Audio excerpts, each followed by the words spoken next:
It's not safe, is it? I sincerely doubt that. I'm sure you'll do the right thing, sweetheart. So Beau's Afraid was Ari Aster's third film that he just directed, and this came out in April 14th, released by good old A24.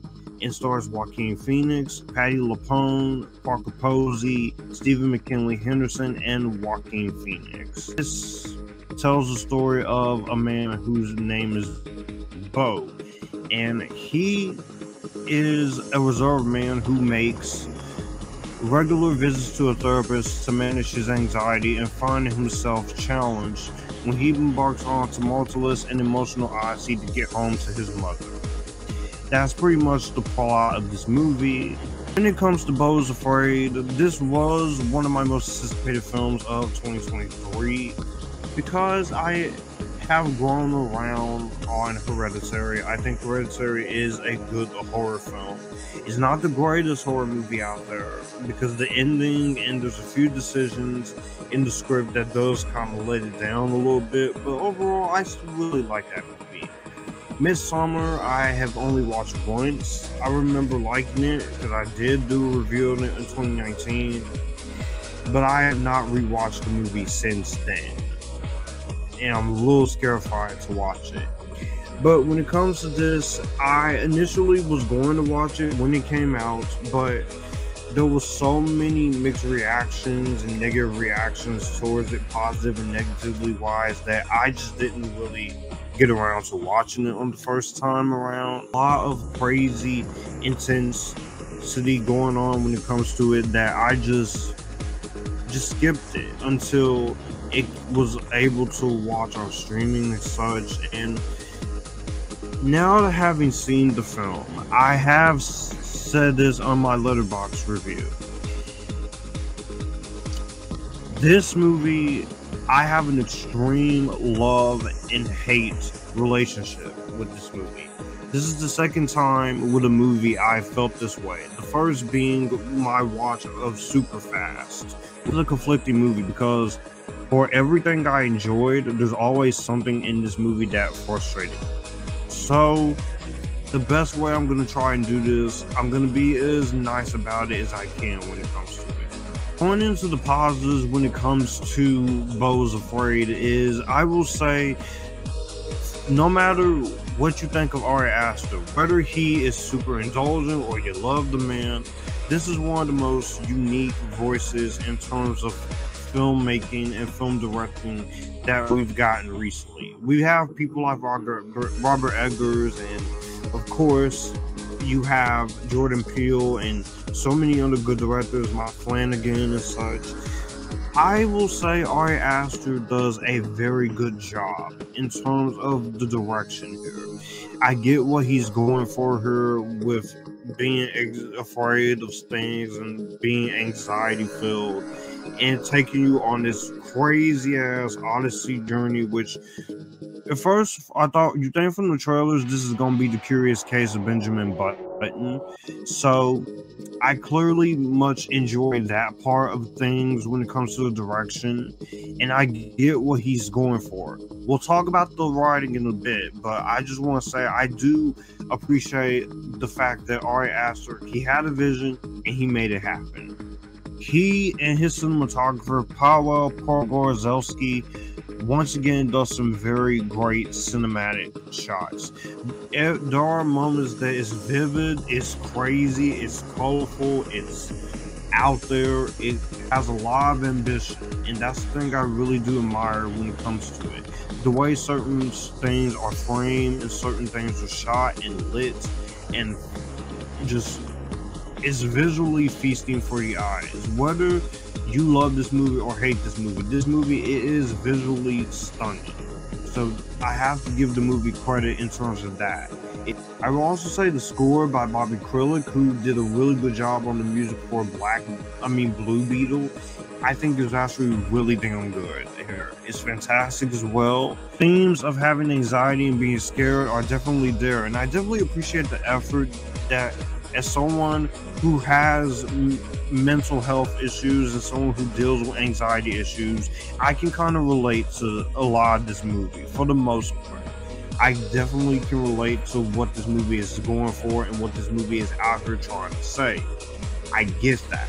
I can say this is a crazy movie to watch, and it does have its suspenseful moments. When it's great. And I appreciate the film wants to challenge you as a viewer. It's a 20-minute anime sequence that is well done, which I commend it for, but at the same time, we'll talk about more of that in the negatives. And I will say the performances, for the most part, are great. Joaquin Phoenix's performance as Bo, he gives it his all, as always. This is one of the best actors working today, especially having just came off an Oscar win for Joker, so he's really good in it. I will also say Patti LuPone and Parker Posey and Stephen McKinley Henderson, all that rest of that cast is great. So everything in terms of those positives are what made the movie. So I will give the movie credit where it's due. It's actually really competently handled and really well done. Unfortunately, that's where the pros have to stop, because as I've hinted at, this is a love or hate type of movie for me. And unfortunately, that is the biggest result when it comes to this flick, is because while I greatly admire the fact that this movie has some extreme high highs, this movie has some extreme low lows and makes it one damn conflicting movie, because there's things that holds us back for giving me a grade. Starting with the obvious when it comes to this movie, this is a movie that is overly long and overly indulgent. I had the same problem when I re-reviewed Transformers: Age of Extinction, and I've had this problem with Killers of the Flower Moon, and I've said this 100 times when it comes to this, but let me just say it like this. I'll say it before, I say it again. I do not have a problem with a long movie. I've recently talked about another long movie like Killers of the Flower Moon. You can find that review on my channel. I don't mind a longer paced movie. It depends on the story and depends on the quality of the movie. I'm not someone who's going to say you have to studio interfere in this and the studio mandate that.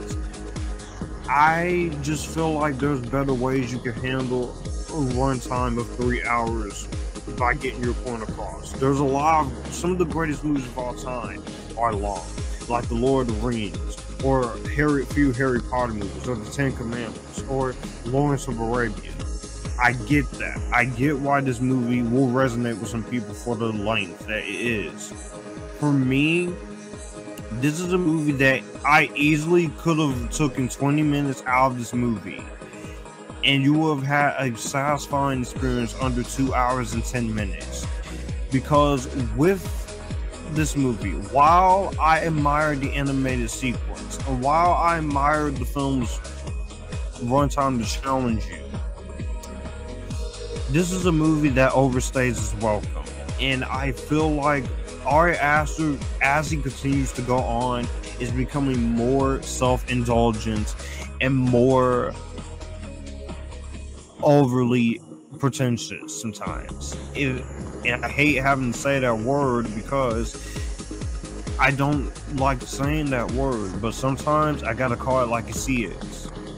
While I appreciate the fact that this movie goes for it, but there are moments in this movie where it just gets way too self-indulgent, way too caught up in its own ambitions, and there is a lot of unnecessary weird shots, and they go way too far with a certain visual, with where he really needs to get laid with someone. They go way too far in that.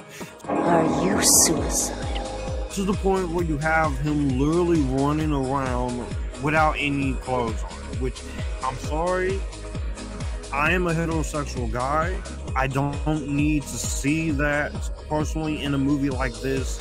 And this isn't the first time Ari Aster has done this. He's also done this with Midsommar and Hereditary, where you have a lot of skin showing. And not that I'm uncomfortable with that, I'm not, unless you're gonna overdo it for the sake of doing it. But it just gets here. It's just a point where it's really unnecessary and really not a good way to go that route. And I felt like you could have taken that out of this film. And don't get me wrong, everybody. I love when a movie, whether it's an independent studio or well-known, is going to... I appreciate the fact that studios like this or well-known studios are going to let a filmmaker be able to have full creative control, whether it's an original film or a film in a franchise or an IP that we've never seen. Being filmmakers wanting creative control. And I appreciate the fact that A24 is going to give this man a $35 million budget, which it only made $11.5 million back. Willing to have a lot of things that is going to just let their artistic creative expression go out there. I love that for filmmakers, especially with movies I haven't seen, like Bottoms or Dead Reckoning or Barbie or Oppenheimer or even The Creator. I do not want to live in a world where we are only going to do movies that are going to be profitable or movies that is going to go through a committee of people that are going to say, you have to cut this out, you have to cut that out, you have to cut this out. But there are moments when it comes to filmmaking where a filmmaker needs to be told, it's too much, we're not doing that, that's unnecessary, it's unweird. So that's just not fair! And this is one of those cases where I respect the filmmaker's ambitions, but it gets way too caught up in the self-indulgent territory with decisions made. And someone really needed to tell Ari Aster when enough is enough. Because also, I feel like, as far as Bo as a character, you get why he is scared and such, and why he is basically freaking out over a lot of things.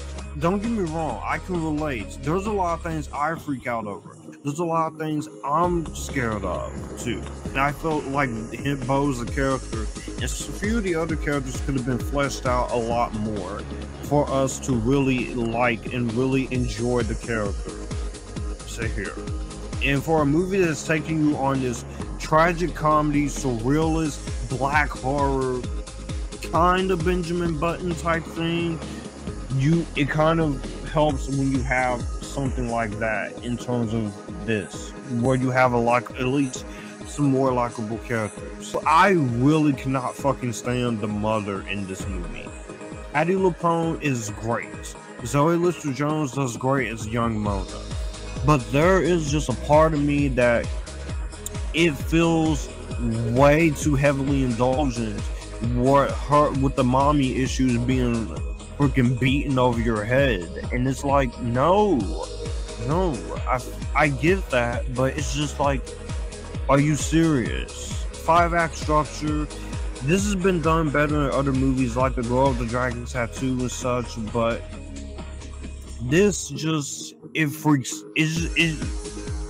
I can't describe it. It's like, it's creatively interesting, but not much there to go on with, unfortunately. Hate the way this movie wraps up. I hate the ending of this movie. This ending is not very entertaining. This is the third time Ari Aster has done this. Ari Aster, you are 3 movies into your filmmaking career. Do something different for an ending. That's not hard. Saw this for a damn near 3-hour runtime in 2 hours 58 minutes.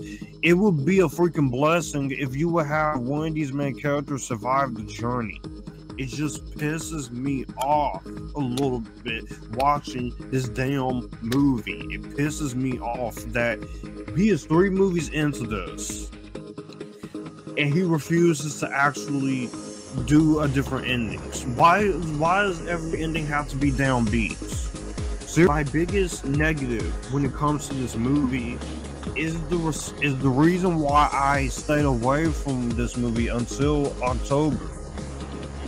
Is the way that people have acted towards this movie. Okay, this is one of those movies, especially with people like Cody Leach or Kylie from Haunted Hippie or other people, where neither side is wrong. If you love it or hate it, that's fine. But there's very few people who's in the middle. But the people who act this way to those who didn't get this movie or didn't enjoy it, you're the reason as to why it's so hard for people like me or people like Cody Leach or Haunted Hippie or Austin Putnam or anyone else to get into these movies like this, because you make it so freaking frustrating. Now, there is a reason why some people don't enjoy certain movies that came out this year like this, and it's perfectly understandable. But the amount of animosity people have thrown at this movie, saying you don't like Win Smart movies, you just like Marvel movies, no. All of you need to shut the hell up, alright? It's freaking insufferable on both sides, with the A24 fans and the Ari Aster fans. It's not funny. To the point where I actually feel bad with Cody Leach and other people who don't like this movie as much. It's frustrating.